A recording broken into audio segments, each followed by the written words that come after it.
Hello all. So இந்த வீடியோவில் நம்ம என்ன பார்க்க போகிறோம்னா nav பார். ஓகே, nav பார்னா என்னென்னா நேவிகேஷன் பார். ஒரு வெப்சைட்டில் ஒரு நேவிகேஷன் பாரை வச்சு தான் நம்ம அந்த வெப்சைட்டில் என்னென்ன இருக்குது. ஐ மீன் ஃபார் எக்ஸாம்பிள் இப்போ வந்து ஒரு வெப்சைட் எடுத்துக்கிறேன்னு வச்சுக்கோங்க. இதுதான் ஒரு வெப்சைட். ஸோ நீங்கள் யூஸ்வலாக ஒரு வெப்சைட்குள்ளே போனீங்கன்னாலே இந்த மாதிரி ஒரு வெப்சைட்டில் மேலே மட்டும் ஒரு தனியாக ஒரு செக்ஷன் இருக்கும். அதுதான் நம்ம நேவிகேஷன் பார்ன்னு சொல்லுவோம். ஓகேங்களா?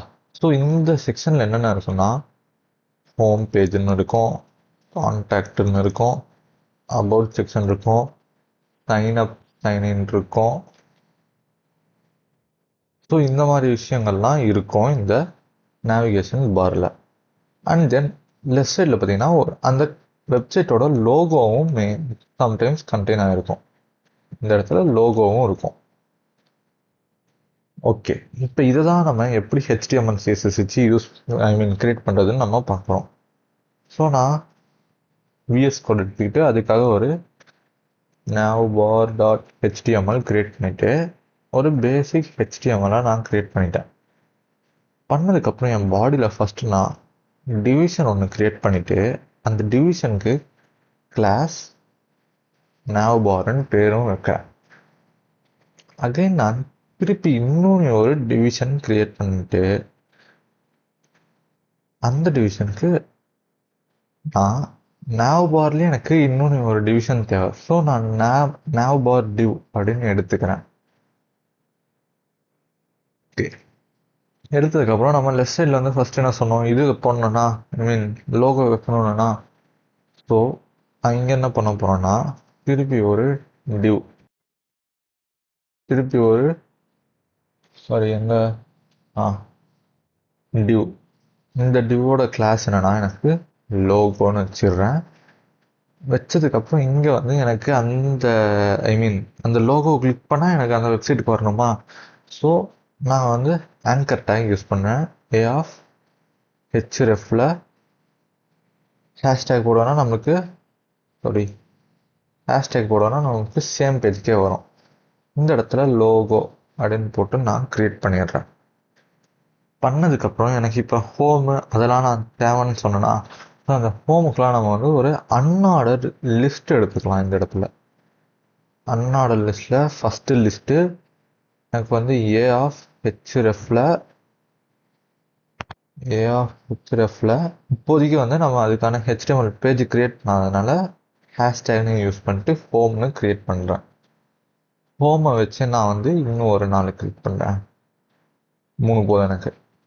ஹோமு, சர்வீஸு அண்ட் தென் அபவுட்னு போட்டு நான் இங்கே கிரியேட் பண்ணுறேன். கிரியேட் பண்ணதுக்கப்புறம் எனக்கு 2 பட்டன் தேவையா, நான் ஸோ இங்கே பட்டனும் போடுறேன். பட்டன் அதுவும் எனக்கு ஏ.hrefல எனக்கு என்னென்னு வேணும், சைன் இன்னு வேணும் அண்ட் தென் சைன் அப்னும் வேணும். ஓகே, இதை ஃபஸ்ட்டு நம்ம ஆல்ரெடி ஓப்பனில் தான் இருக்கா நம்ம இது. ஸோ நான் சேவ் பண்ணலையா, ஓகே அது வேறு ஏதோ ஒரு வெப் பேஜ் ஓப்பனில் இருந்திருக்கு. ஓகே, ஃபோட்டோ க்ளோஸ் பண்ணிட்டு ஓப்பன் பண்ணுறேன் கோ லைவ்.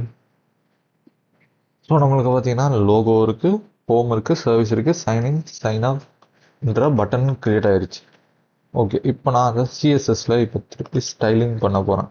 ஸ்டைல் ஃபஸ்ட்டு நான் ஓவராலாக என் பேஜில் வந்து மார்ஜினை வந்து நான் 0ன்னு வச்சுக்கிறேன், பேடிங்கும் 0ன்னு வச்சிடுறேன். அதுக்கப்புறம் வந்து எனக்கு டெக்ஸ்ட்டு டெக்கரேஷன் வந்து எனக்கு நன் அப்படின்னு நான் கொடுத்தனாலே எனக்கு எல்லாமே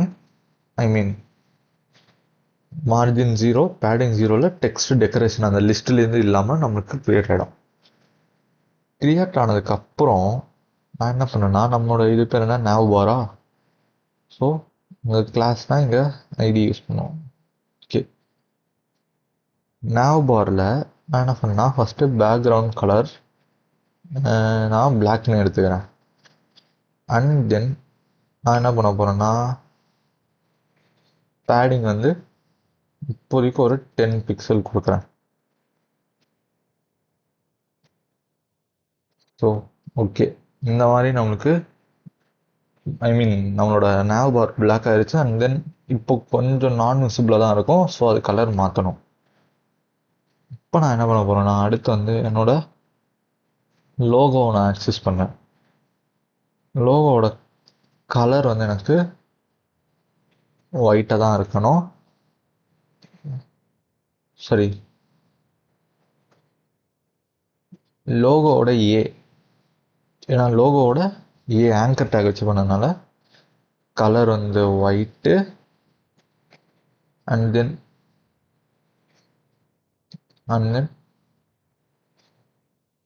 ஃபாண்ட் சைஸ் வந்து 15 பிக்சல் கொடுக்குறேன். கொடுத்ததுக்கப்புறம் பார்த்தீங்கன்னா எனக்கு லோகோ மட்டும் ஒயிட்டாக மாறிடும்.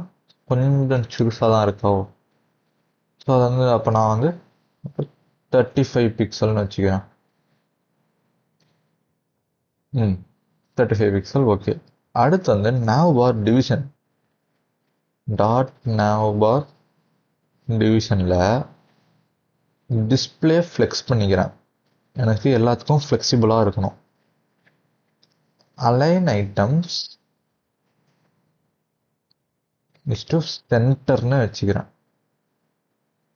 ஓகேங்க, அலைன் ஐட்டமில் ஐஃபோன் மிஸ் ஆகுது. அலைன் ஐட்டம் சென்டர் கொடுக்குறேன். ஜஸ்டிஃபை கண்டென்ட்டும் எனக்கு ஸ்பேஸ் பிட்வீனில் இருக்கணும். இப்போ பார்த்தோன்னா எனக்கு லோகோ இங்கே வந்துருச்சு. இந்த ஹோம் சர்வீஸ் அபவுட் வந்து இங்கே வந்துருச்சு. ஓகே, இப்போ எனக்கு என்ன பண்ணணும், ஃபஸ்ட்டு இந்த ஹோம் அதெல்லாம் வந்து எனக்கு கண்ணு தெரிலல.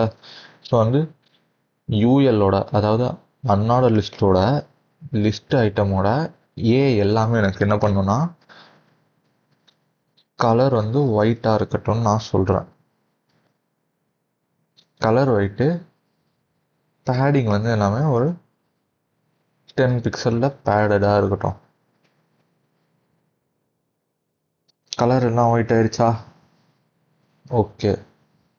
இப்போ அகைன் நான் என்ன பண்ண போகிறேன், அன்ஆர்டர் லிஸ்ட்டை மட்டும் எடுத்துகிட்டு அங்கே என்னென்னா எனக்கு வந்து டிஸ்பிளே ஃப்ளெக்ஸு இங்கே போட்ட அதே ரெண்டு தான். Align item centre, justify content centre, sorry justify content space between போட்டு பண்ணனா எனக்கு வந்து அழகாக இங்கே ஹோம் சர்வீஸ் அபவுட் வந்துருச்சு. சின்னதாக என்ன பண்ணுன்னா யூஎல்ஏவோட ஃபாண்ட் சைஸை நான் இன்க்ரீஸ் பண்ணிக்கிறேன். ஃபாண்ட் சைஸ் வந்து ஒரு 20 பிக்சல்னு வச்சுக்கிறேன்.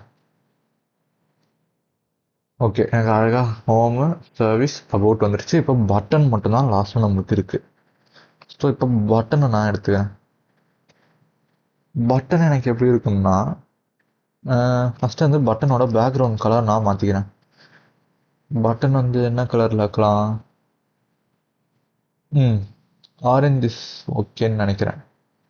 ஆரஞ்சுன்னு நான் வைக்கிறேன். ஓகே, ஓரளவுக்கு ஆரஞ்சு கலர் ஓகே தான் நம்மளுக்கு. அண்ட் தென் முக்கியமாக நம்ம பார்க்க ஒரு மாதிரி இருக்குனால பட்டனோட இன்னர் டெக்ஸ்ட்டை வந்து நான் கலர் ஒயிட்டுன்னே வச்சுக்கிறேன். ஓகேங்களா? பேடிங் வந்து 10 பிக்சலில் வச்சுக்கிறேன்.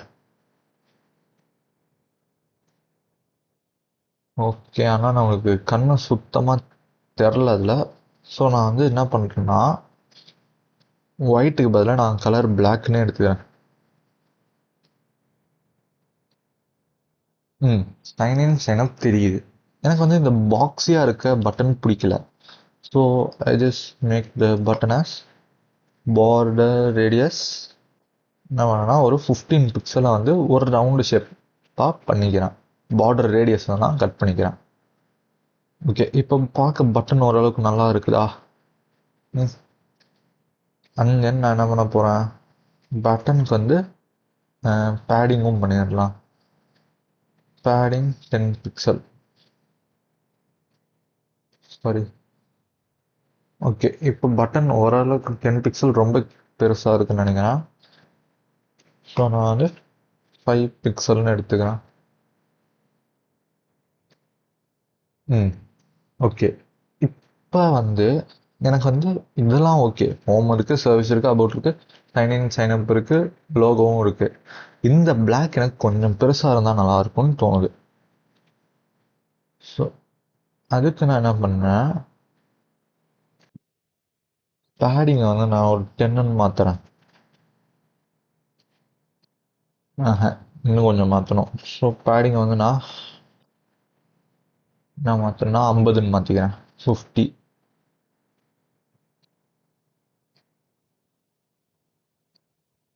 ஸோ எனக்கு ஒர்க் ஆகிற மாதிரி இல்லை. பிக்சல், சாரி, ஐ மீன் நான் அந்த பேடிங்க்கு வந்துருச்சோ. ஓகே, இங்கே வந்து 100ன்னு கொடுத்து நான் செக் பண்ணுறேன்.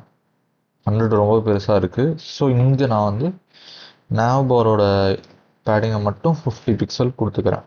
50யும் பெருசாக தான் இருக்குது. 30 பிக்சல் கொடுத்துக்கிறேன். ஓகே, 30 எனக்கு நல்லா இருக்குது பார்க்க. இப்போ எனக்கு என்னென்னா, இது வந்து இந்த பேஜோடு எனக்கு ஒட்டி இருக்க வேணாம், கொஞ்சம் இந்த நேவிகேஷன் பார் முன்னாடி வந்தால் நல்லாயிருக்கும் அப்படின்னு நினைக்கச்சு என்ன பண்ணலான்னா, இந்த மார்ஜினை 10னும்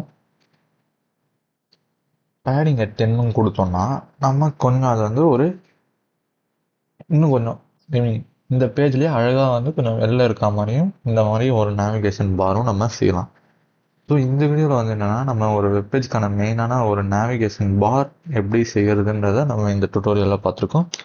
ஸோ அடுத்தடுத்த சீரீஸில் வந்து நம்ம வெப் டெவலப்மெண்ட் எப்படின்னு பார்க்கலாம். தேங்க்யூ.